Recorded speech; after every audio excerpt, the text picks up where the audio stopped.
तो चलिए आज के इस क्लास में हम chapter 15 pharmacy law and ethics को अच्छी तरह से समझेंगे।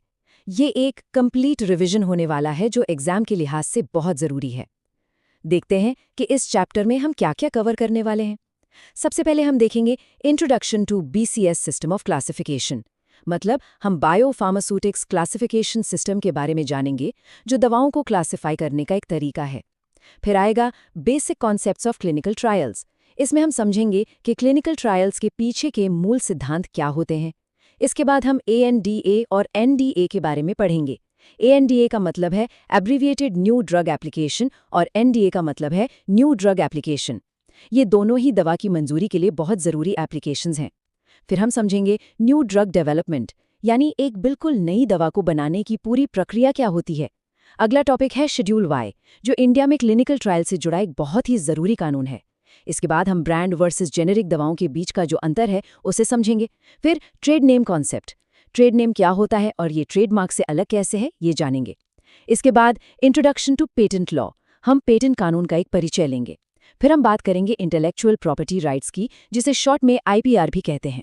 और आखिर में इमरजेंसी यूज ऑथराइजेशन, मतलब किसी आपातकालीन स्थिति में दवाओं के इस्तेमाल की मंजूरी कैसे मिलती है। तो चलिए अपने पहले टॉपिक से शुरू करते हैं। तो शुरू करते हैं बायोफार्मास्यूटिक्स क्लासिफिकेशन सिस्टम यानी BCSA।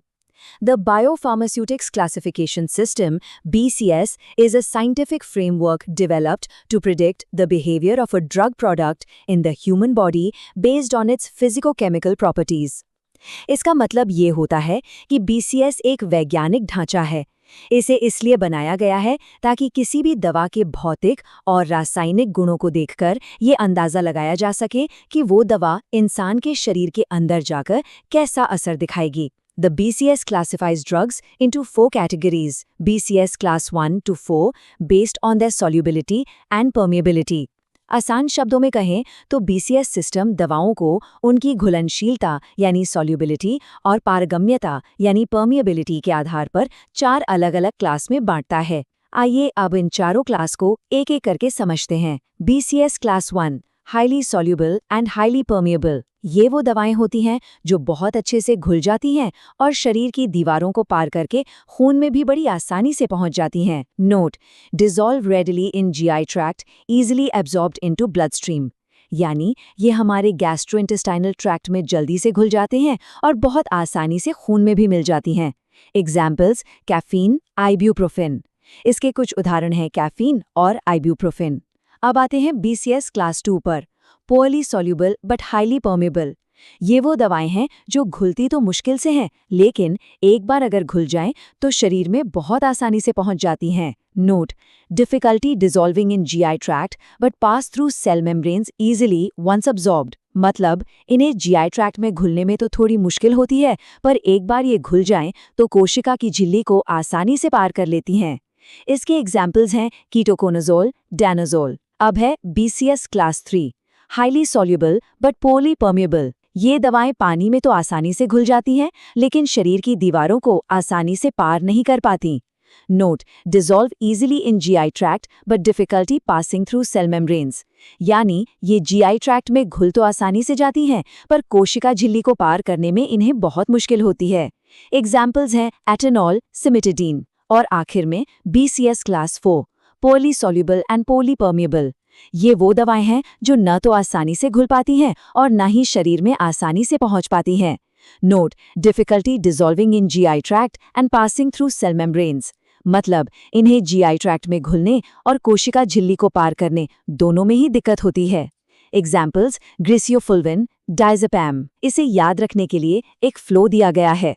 Remember the flow: I high high, ideal, 2 low high, 3 high low, 4 low low, difficult.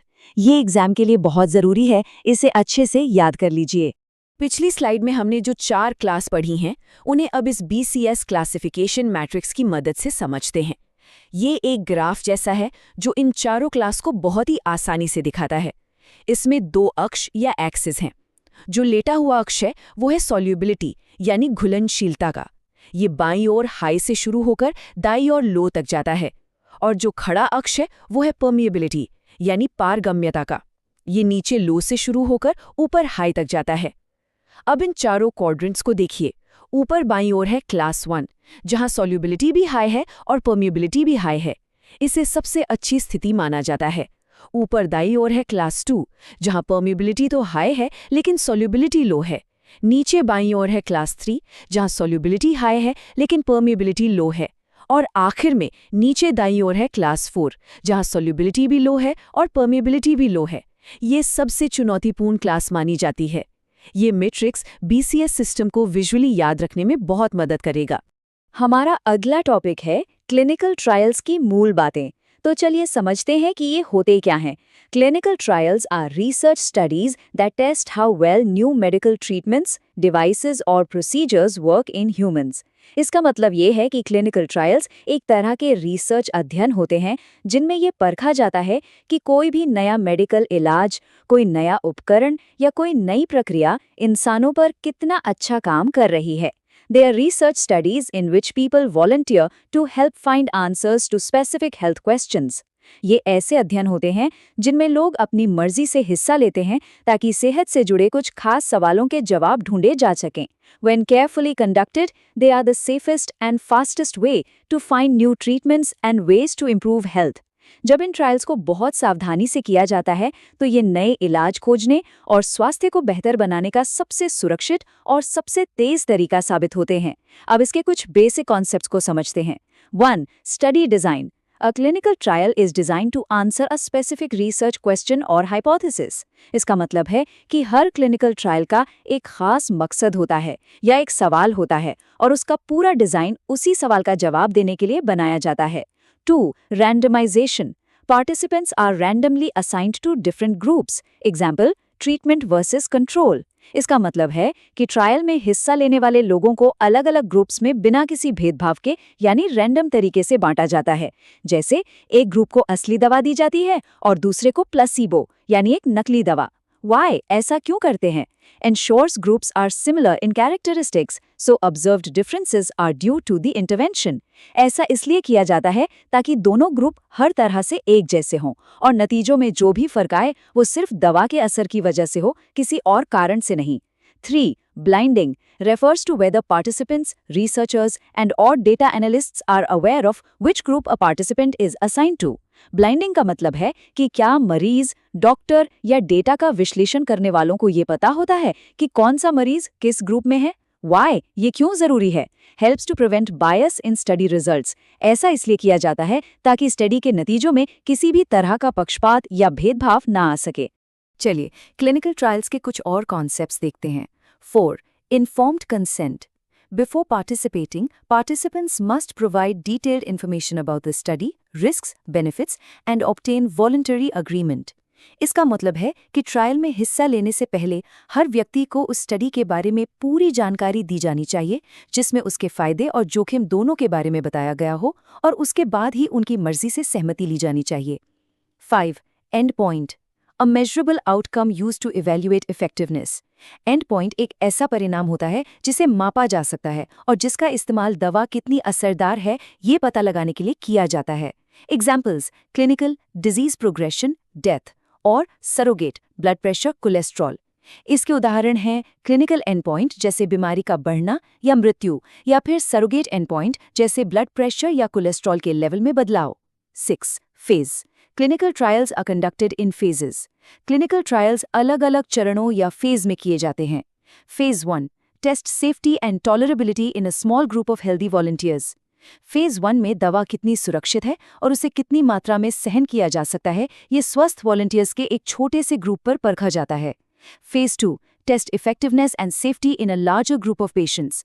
Phase 2 में दवा के असर और उसकी सुरक्षा को मरीजों के एक बड़े ग्रुप पर टेस्ट किया जाता है। Phase 3. Test effectiveness safety in an even larger group comparing to standard treatment or placebo. Phase 3 में और भी बड़े ग्रुप पर दवा के असर और सुरक्षा को परखा जाता है और इसकी तुलना पहले से मौजूद इलाज या प्लासिबो से की जाती है। Phase 4. Conducted after approval to evaluate long-term safety and effectiveness. और Phase 4 दवा को बाजार में मंजूरी मिलने के बाद किया जाता है ताकि लंबे समय तक उसकी सुरक्षा और असर को देखा जा सके। इन फेजेस को याद रखने के लिए एक निमोनिक है SECS। S for safety, phase 1, E for efficacy, phase 2, C for comparison, phase 3 and S for surveillance, phase 4. अब हम बात करेंगे एंडा की। इसका पूरा नाम है Abbreviated New Drug Application. An ANDA is a type of application that a generic drug manufacturer must submit to the US FDA when seeking approval to market and sell a generic version of an existing FDA-approved brand name drug. आसान शब्दों में, जब कोई generic दवा बनाने वाली company किसी पहले से मौजूद और FDA से मंजूरी पा चुकी ब्रांड नेम दवा का जेनेरिक वर्जन बाजार में लाना चाहती है, तो उसे मंजूरी के लिए अमेरिकी FDA के पास एंडा जमा करना होता है। तो एक जेनेरिक ड्रग प्रोडक्ट आखिर होता क्या है? One that is comparable to an innovator drug product in. Generic दवा वो होती है जो अपनी मूल दवा यानी ब्रांडेड दवा के बराबर होती है इन मामलों में। डोसेज फॉर्म यानी दवा का रूप कैसा है, टैबलेट है या सिरप। स्ट्रेंथ यानी दवा की ताकत क्या है, जैसे 500 mg। रूट ऑफ एडमिनिस्ट्रेशन यानी दवा को लेने का तरीका क्या है, मुंह से या इंजेक्शन से। क्वालिटी यानी उसकी गुणवत्ता कैसी है। परफॉर्मेंस कैरेक्टरिस्टिक्स यानी शरीर में उसका प्रदर्शन कैसा रहता है। इंटेंडेड यूज और उसका इस्तेमाल किस बीमारी के लिए किया जाता है। जब एक जेनेरिक दवा इन सभी पैमानों पर मूल दवा के बराबर साबित हो जाती है, तभी उसे एंडा के तहत मंजूरी मिल पाती है। अंडे के बाद अब समझते हैं एनडीए को, जिसका पूरा नाम है new drug application. An NDA is a regulatory submission filed with the US FDA to seek approval to market a new drug for human use. NDA एक रेगुलेटरी आवेदन होता है जो तब फाइल किया जाता है जब कोई कंपनी किसी बिल्कुल नई दवा को इंसानों के इस्तेमाल के लिए बाजार में उतारने की मंजूरी चाहती है। Content contains all data/info from the drug development process, preclinical studies, clinical trials, manufacturing, quality control, labeling. इस एप्लीकेशन में दवा बनाने की पूरी प्रक्रिया की सारी जानकारी होती है। इसमें जानवरों पर हुए प्रीक्लिनिकल अध्ययन, इंसानों पर हुए क्लिनिकल ट्रायल्स, बनाने की प्रक्रिया, क्वालिटी कंट्रोल और लेबलिंग तक का पूरा डेटा शामिल होता है।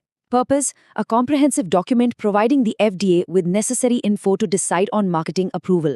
इसका मकसद FDA को वो सभी जरूरी जानकारी देना है जिससे वो ये फैसला कर सकें कि दवा को बाजार में उतारने की मंजूरी दी जाए या नहीं।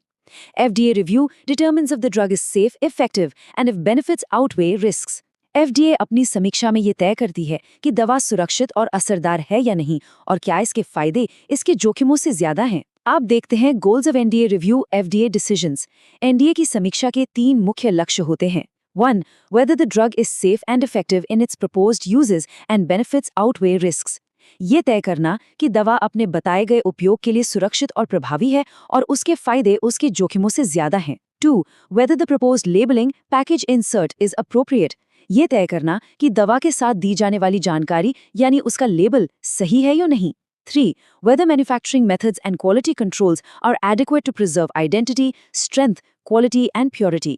ये तय करना कि दवा बनाने की प्रक्रिया और क्वालिटी कंट्रोल के तरीके उसकी पहचान, ताकत, गुणवत्ता और शुद्धता को बनाए रखने के लिए ठीक है या नहीं। नीचे दी गई प्रक्रिया इसे और सरल बनाती है। पहले डेटा कलेक्शन होता है, फिर एनडीए सबमिशन, फिर एफडीए रिव्यू और आखिर में मार्केटिंग डिसीजन लिया जाता है। इस फ्लोचार्ट की मदद से अब हम एक नई दवा के विकास की पूरी प्रक्रिया को समझेंगे।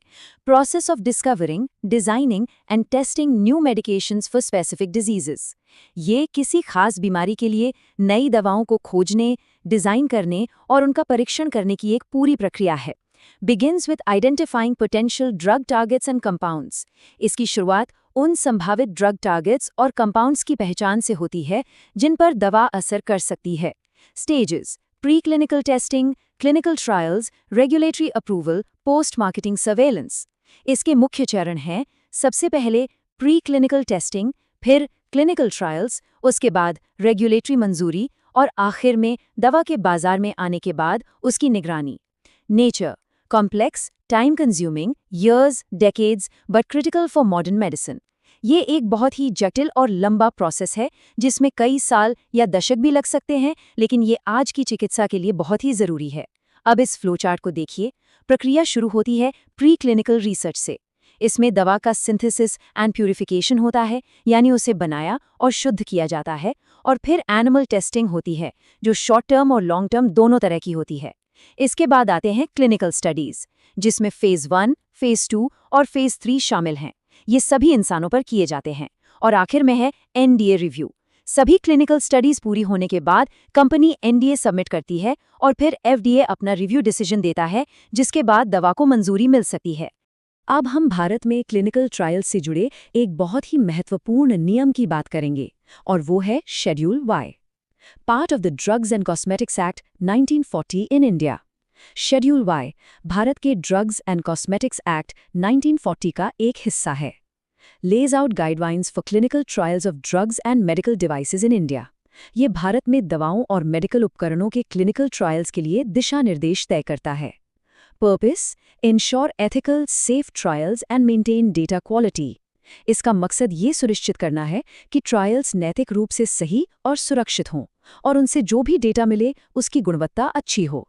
Mandatory: failure to follow results in legal action.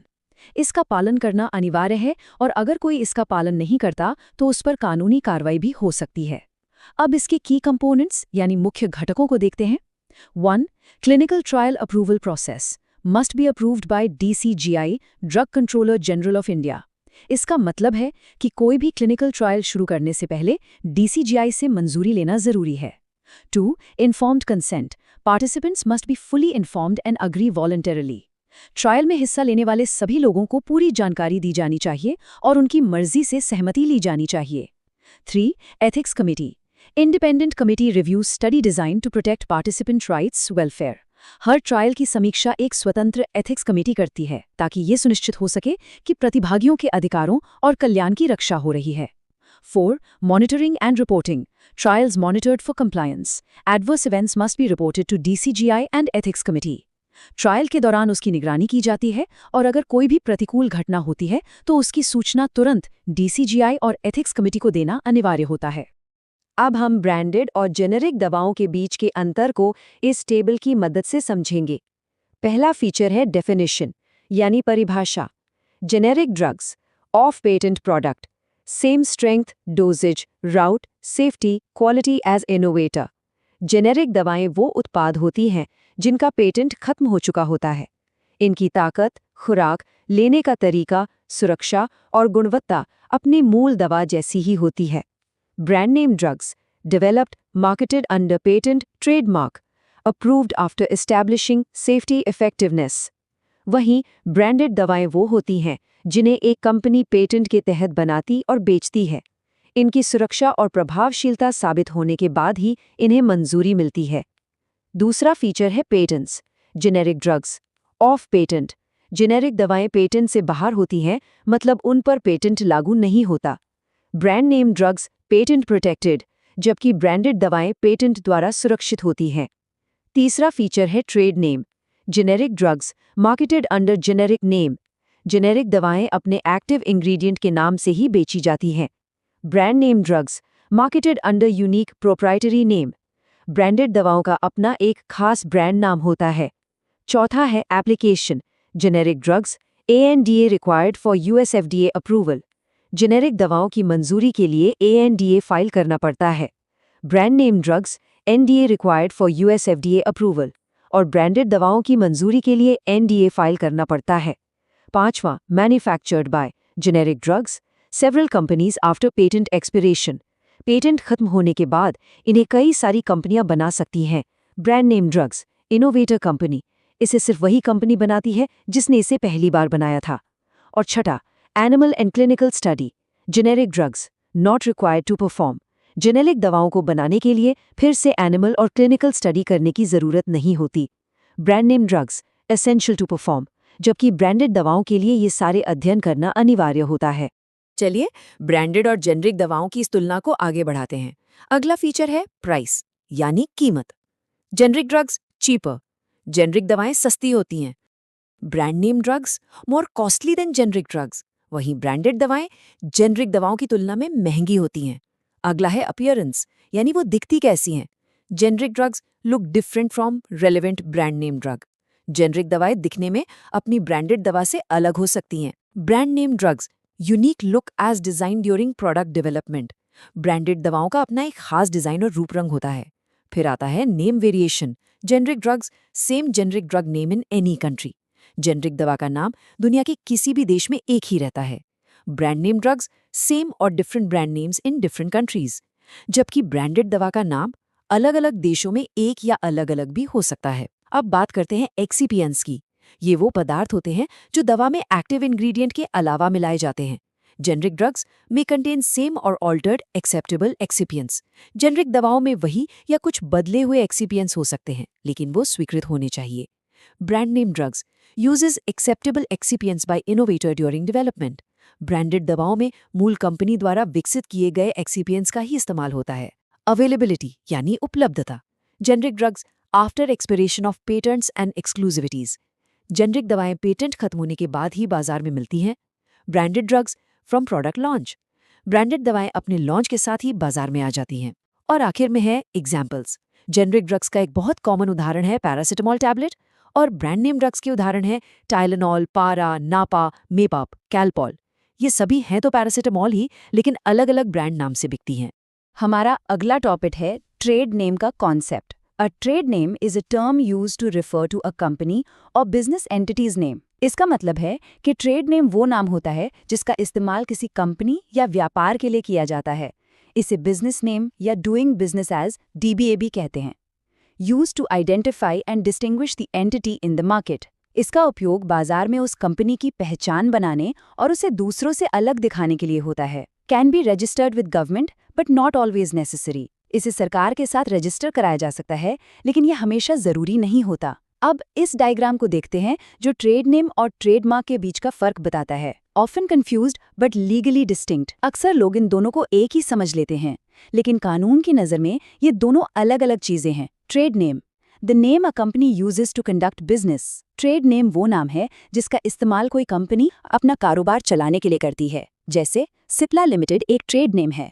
Trademark legal protection for a specific symbol, word और phrase used to identify a particular brand. जबकि ट्रेडमार्क किसी खास ब्रांड की पहचान करने वाले चिन्ह, शब्द या वाक्यांश को दी जाने वाली कानूनी सुरक्षा होती है, जैसे क्रॉसिन एक ट्रेडमार्क है। अब हम एक बहुत ही महत्वपूर्ण विषय पर आते हैं, patent law. Patent an exclusive right granted for an invention, product or process, offering a new technical solution. Technical information must be disclosed to the public. Patent एक आविष्कार के लिए दिया गया एक विशेष अधिकार होता है। ये आविष्कार कोई उत्पाद हो सकता है या कोई प्रक्रिया जो किसी समस्या का नया तकनीकी समाधान देती हो। इसके बदले में आविष्कारक को अपनी तकनीकी जानकारी जनता के लिए प्रकाशित करनी पड़ती है। अब बाईं ओर भारत में पेटेंट कानून के इतिहास को देखते हैं। 1911 में Indian patents and designs act लागू हुआ था। 1970 में पेटेंट्स एक्ट 1970 लागू हुआ, जो 20 अप्रैल 1972 से प्रभावी हुआ। और 1999 से 2006 के बीच इस एक्ट में कई बदलाव हुए ताकि इसे TRS समझौते के अनुरूप बनाया जा सके। अब दाईं ओर इसके एडमिनिस्ट्रेशन यानी प्रशासन को समझते हैं। Office of the controller general of patents, designs and trademarks, CGPTM, ये इसकी मुख्य संस्था है। Head office Calcutta, branches new Delhi, Chennai, Mumbai. इसका मुख्यालय कलकत्ता में है और इसकी शाखाएं नई दिल्ली, चेन्नई और मुंबई में हैं। Role to advise government on matters related to patents. इसका काम पेटेंट से जुड़े मामलों पर सरकार को सलाह देना है।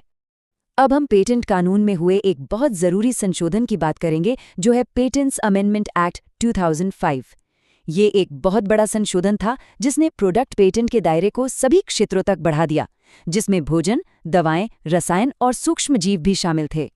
अब इसकी सेलिएंट फीचर्स यानी मुख्य विशेषताएं देखते हैं। 1. Extension of protection. Product patents now cover drugs, foods and chemicals. इसका मतलब है कि सुरक्षा का दायरा बढ़ाया गया और अब दवाओं, खाद्य पदार्थों और रसायनों पर भी प्रोडक्ट पेटेंट दिया जाने लगा। 2. Term protection term shall be for 20 years. ये सबसे महत्वपूर्ण बिंदु है। इसके तहत पेटेंट की सुरक्षा अवधि को 20 साल कर दिया गया, जो आविष्कार की तारीख से गिनी जाती है। 3. Compulsory licensing provision enabling grant of compulsory license for export of medicines to countries with insufficient manufacturing capacity. इसमें अनिवार्य लाइसेंसिंग का एक प्रावधान जोड़ा गया, जिसके तहत उन देशों को दवाओं का निर्यात किया जा सकता है जिनके पास उत्पादन की क्षमता कम है। 4. Section 3D regarding patentability. इसमें धारा 3D से जुड़ा एक बहुत महत्वपूर्ण प्रावधान था। ये तय करता है कि किसी जाने पहचाने पदार्थ के नए रूपों को तब तक पेटेंट नहीं दिया जा सकता जब तक कि वो पहले से ज़्यादा असरदार साबित न हो। पेटेंट इंटेलेक्चुअल प्रॉपर्टी राइट्स यानी IPR का ही एक हिस्सा है। तो चलिए अब IPR को समझते हैं। Definition: providing property rights through patents, copyrights, and trademarks. Holders have a monopoly on usage for a specified time. IPR का मतलब होता है पेटेंट, कॉपीराइट और ट्रेडमार्क के जरिए बौद्धिक संपदा के अधिकार देना। इन अधिकारों के धारक को एक निश्चित समय के लिए इसके इस्तेमाल पर एकाधिकार मिल जाता है। History, term used in 19th century, became part of world legal systems in 20th century. ये शब्द 19वीं सदी में इस्तेमाल होना शुरू हुआ और 20वीं सदी तक ये दुनिया की कानूनी प्रणालियों का एक अहम हिस्सा बन गया। अब IPR के 4 मुख्य प्रकार देखते हैं। Patents protects new inventions, ideas, processes. Patent नए आविष्कारों, विचारों और प्रक्रियाओं की रक्षा करता है। Copyrights protects ideas expression, written works, music, art. Copyright विचारों की अभिव्यक्ति की रक्षा करता है, जैसे कोई किताब, संगीत या कला। Trademarks protects symbols, colours, phrases, sounds, designs. Trademarks उन चिन्हों, रंगों, वाक्यांशों, ध्वनियों और डिजाइनों की रक्षा करता है जो किसी ब्रांड की पहचान होते हैं। Trade secrets strategies, systems, formulas, confidential information giving comparative advantage. Trade secrets में वो रणनीतियां, सिस्टम, फॉर्मूले या गोपनीय जानकारी आती है जो किसी कंपनी को अपने प्रतिस्पर्धियों से आगे रखती है, जैसे कोका कोला का फॉर्मूला। और आज का हमारा आखिरी टॉपिक है इमरजेंसी यूज ऑथराइजेशन यानी EUA। Authority allows FDA to strengthen public health protections against CBRN threats, chemical, biological, radiological, nuclear and infectious diseases। ये FDA को एक अधिकार देता है जिसके तहत वो सार्वजनिक स्वास्थ्य की सुरक्षा को रासायनिक, जैविक, रेडियोलॉजिकल, न्यूक्लियर जैसे खतरों या संक्रामक रोगों के खिलाफ और मजबूत कर सकती है। Function allows use of unapproved medical products or approved products for unapproved uses। इसका काम ये है कि किसी आपातकाल के दौरान ये बिना मंजूरी वाले मेडिकल उत्पादों के इस्तेमाल की इजाज़त देता है या फिर मंजूरशुदा उत्पादों को उन उपयोगों के लिए अनुमति देता है जिनके लिए वे पहले से स्वीकृत नहीं हैं। इसके लिए 2 मुख्य क्राइटेरिया यानी मानदंड होते हैं। 1. बेनिफिट्स आउटवे नोन/पोटेंशियल रिस्क्स, मतलब उस उत्पाद के फायदे उसके ज्ञात या संभावित जोखिमों से कहीं ज्यादा होने चाहिए। 2. No adequate approved available alternatives exist, और उस स्थिति के लिए कोई भी दूसरा सही, स्वीकृत और उपलब्ध विकल्प मौजूद नहीं होना चाहिए। Scope drugs, vaccines, diagnostic tests.